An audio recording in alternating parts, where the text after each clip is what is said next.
This is the Answer Your Unique Calling podcast. This podcast provides tips, tools, and inspiring stories for creating clarity around your calling, opening your heart to infinite possibilities, and enabling you to have the greatest impact on the world. I'm Crosson-Hill, a certified spiritual life coach, meditation teacher, human design specialist, and founder of Priest of Inanna. And most recently, I've joined the faculty at Starseed Academy Coach Training. It's my mission to teach and guide others in living a spiritually aligned life that answers their unique calling. Welcome, and thanks for listening.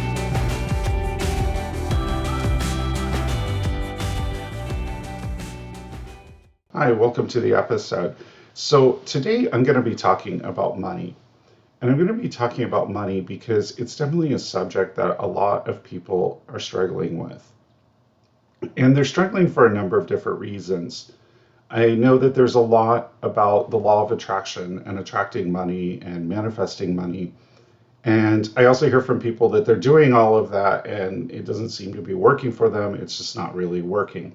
So I want to get sort of underneath that a little bit and really explore a few things. I want to explore some false beliefs around money that really block that flow of energy into our lives. And I want to talk about the energy of money and really get underneath this idea of manifesting and the law of attraction and how we create money and abundance in our lives. So to start with, I want to sort of talk a little bit about, I want to frame this whole conversation in the context of some myths around money. And the myths in particular I want to talk about are the myths of scarcity. So I'm drawing here from a book called The Soul of Money by Lynn Twist. And Lynn was a fundraiser for the Hunger Project and traveled all over the world raising money to end world hunger and also helping different villages and cities and groups of people around the world find self-sufficient means to solve problems like access to food, access to water, these kinds of really burning issues that exist so much in the world today. So in her book, Lynn talks about scarcity and the myth of scarcity. And in particular, she talks about the three main myths of scarcity. So the first myth is there's never enough.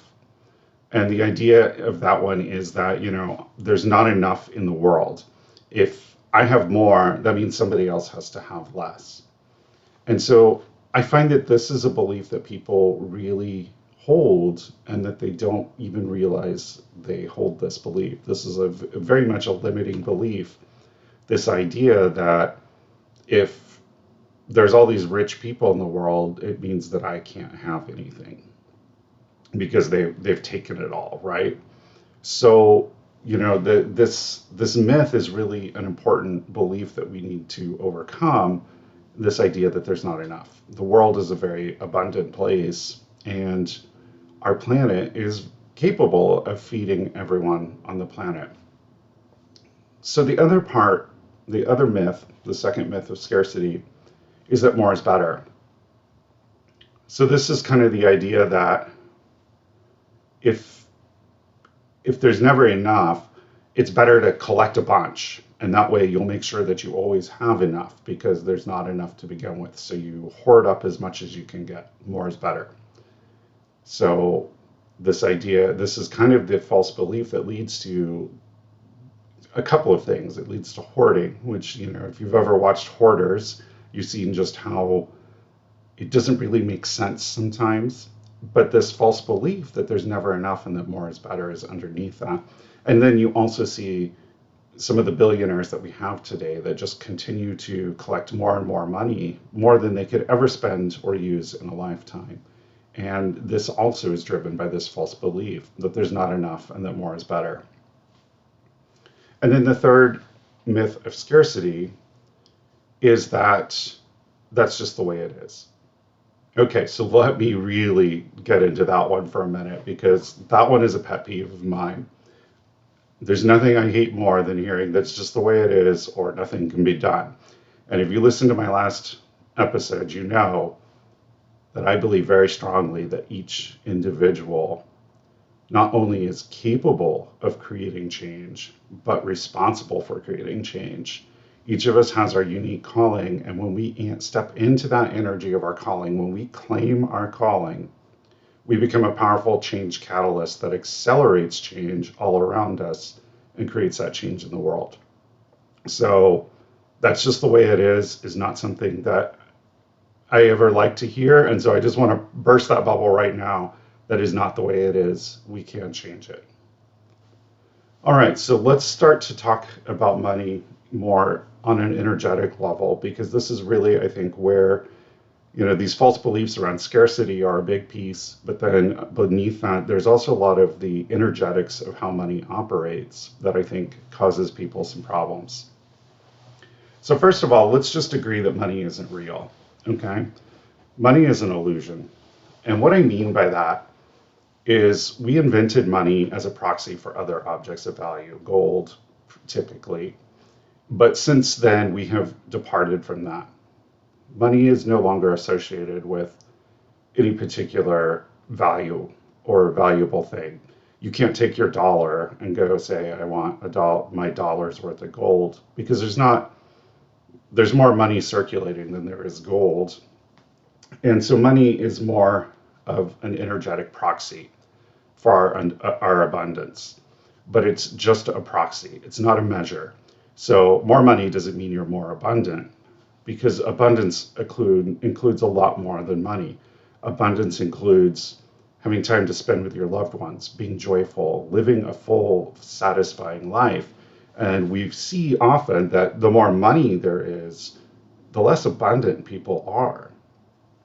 So remember that, first of all, money is a proxy for abundance, and it's not a direct correlation. Secondly, money is just an energy. It's the energy of the value that we're providing in the world, not our worth. Let's not get that confused, because this is a false belief that really people struggle with in money. So let me kind of talk a little bit about that, because there's a tremendous, I would almost say, pandemic of low self-worth in the world today. More and more people struggle with feeling worthy. And I see this a lot with soulpreneurs and pricing. And I see it with artists and pricing. What is this thing worth the price that I'm charging? Well, they don't mean, is this thing worth the price I'm charging? Because they're not talking about, is this providing value to the person buying it? Because that's really how we should set pricing, is what's the value of it to the person purchasing it? What's the value that my service is giving to this person? But that's not what we say. We say, is this thing worth it? And what we really mean when we ask if something is worth the price we're charging is, am I worthy to receive that amount of energy for this thing that I've created or this service that I've provided?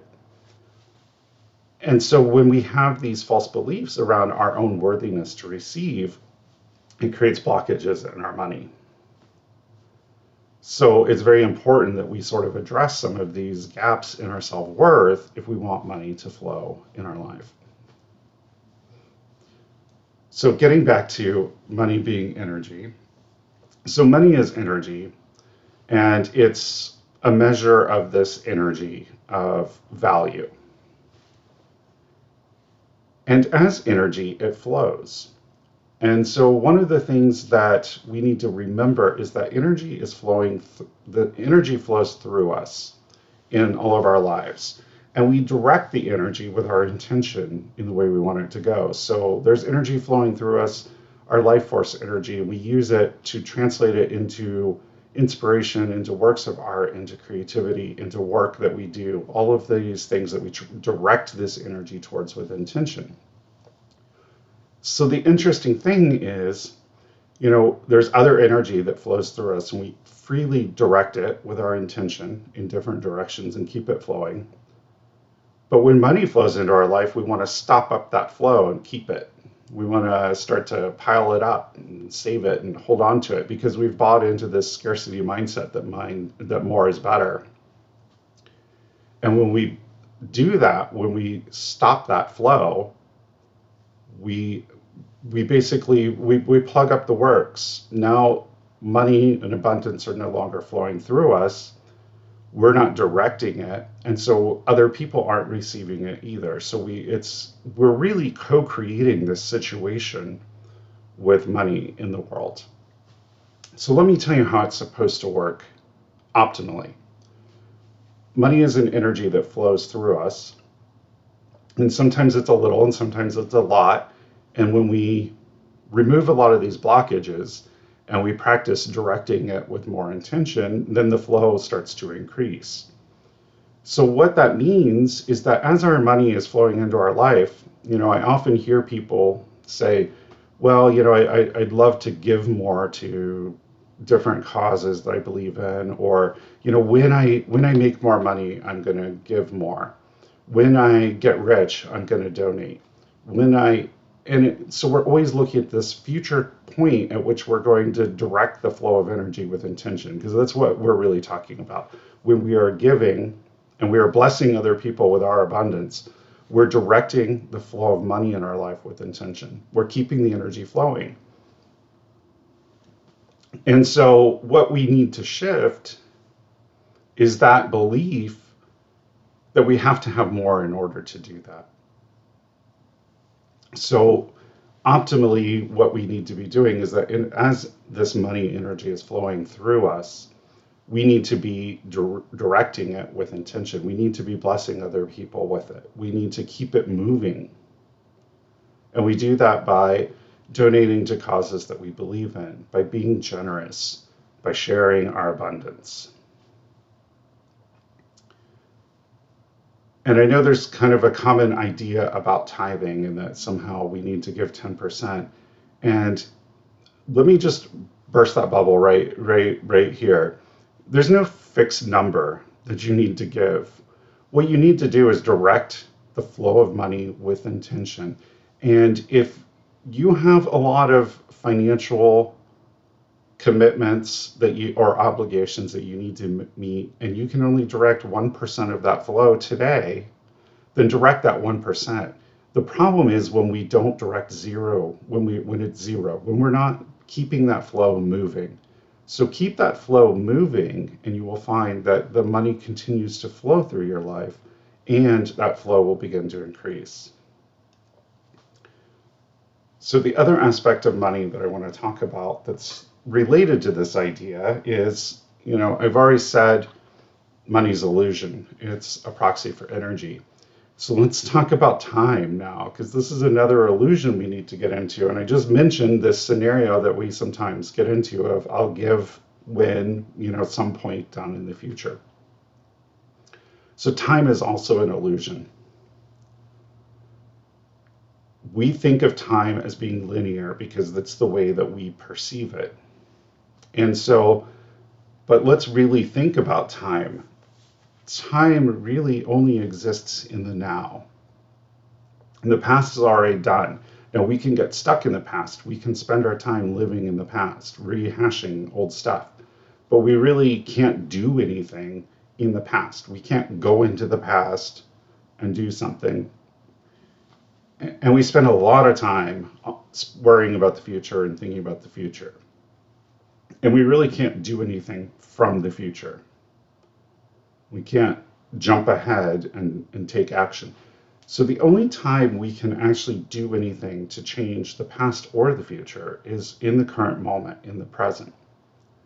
And in the Nature of Personal Reality by Jane Roberts, where she channels the entity known as Seth, Seth says the point of power is in the present. And he's talking about how we create our reality, and we do it in the current moment. So there's a mindfulness piece here that I think people often are missing. And so when they're trying to manifest money and they're setting goals and they're visualizing this money, they're visualizing some future state. They're visualizing, in a year I'm going to have this extra money. My business is going to be successful and this money is really going to be flowing. And even sometimes books that we read about manifesting will say things like, okay, you want to feel like it's already happened, like feel what you're going to feel in the future when you have this money. And it gets us in that future mindset. And we need to get out of that mindset. We need to get into the now mindset.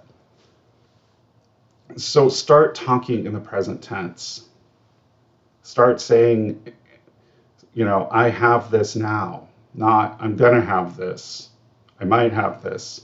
We want to talk about what is currently happening, what is in our present reality, because it's how we create the reality that we want. Now, we don't want to go and act irresponsibly. We don't want to say, I'm currently rich, so I'm going to go buy this thing I can't afford. Let's use some discernment. But mentally and emotionally, we need to be feeling it in the present.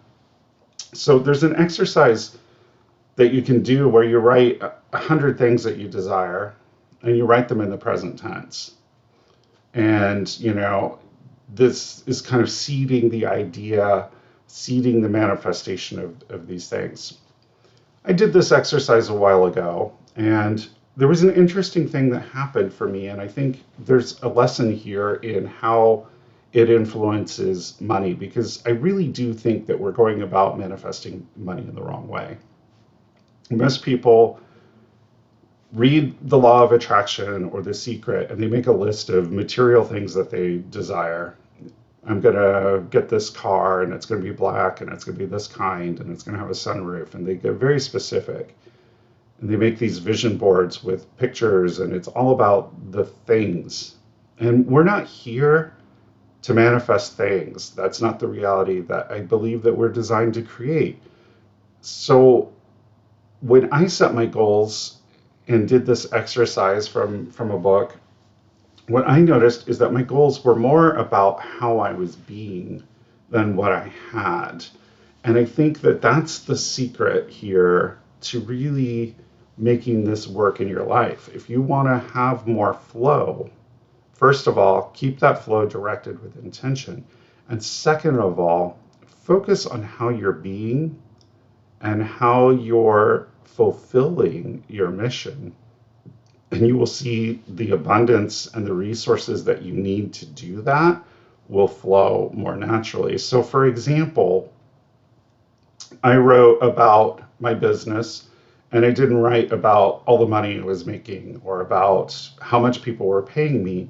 I wrote about the impact I was having. I was writing about my goals said things like, I help people really tap into their most authentic core and feel worthy and loved and special through the tens of thousands of human design readings I give. So let's tear that apart. Obviously, if I'm giving tens of thousands of human design readings, there's going to be some flow of money there. But I didn't talk about the money. I didn't talk about the dollars I was trying to manifest. What I talked about is how I was being. How I was showing up and what the impact on the world that I was having is. I was helping people connect to their authenticity. I was helping people feel worthy and loved and special. I was doing it through human design readings. See how in that sort of goal, in that type of manifestation, I'm focusing on my mission, on the work that I'm doing here, on the impact that I'm having on the world, and the way that I'm being in doing that. And I need to talk about money because the money will flow naturally from that. And I really think that that's the key to successfully manifesting this flow of money. Okay, so let's recap, because I've presented a lot of ideas here, and I could do probably 20 episodes on this. So let's just sort of recap. First of all, let's talk about scarcity. The myth of scarcity is that there's never enough. More is better, and it's just the way it is. So we already addressed those myths and talked about that. Money is an illusion. It's simply a proxy for energy. And if we want to keep that energy flowing in our lives, we need to direct it and keep it moving. And we do that through giving and blessing other people from the abundance and the money that we manifest ourselves.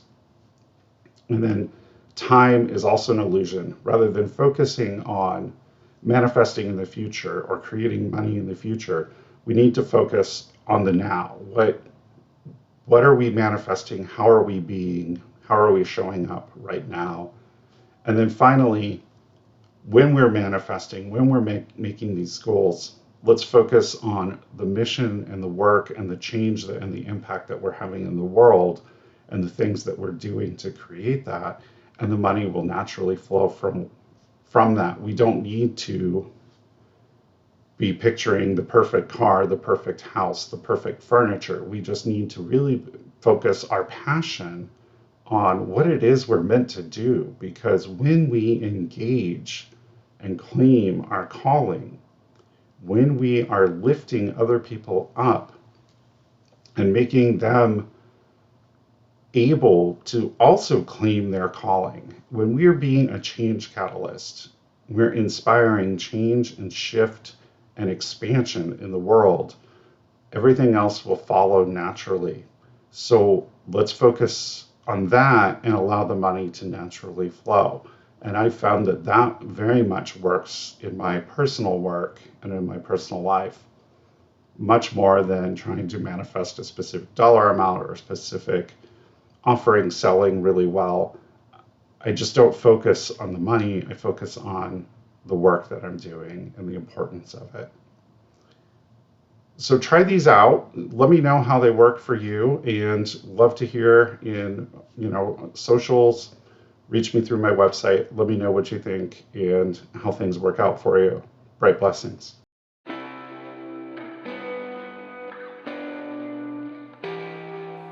Are you a soulpreneur? You've answered your unique calling by starting a spirituality-based business. Maybe now you find yourself overwhelmed.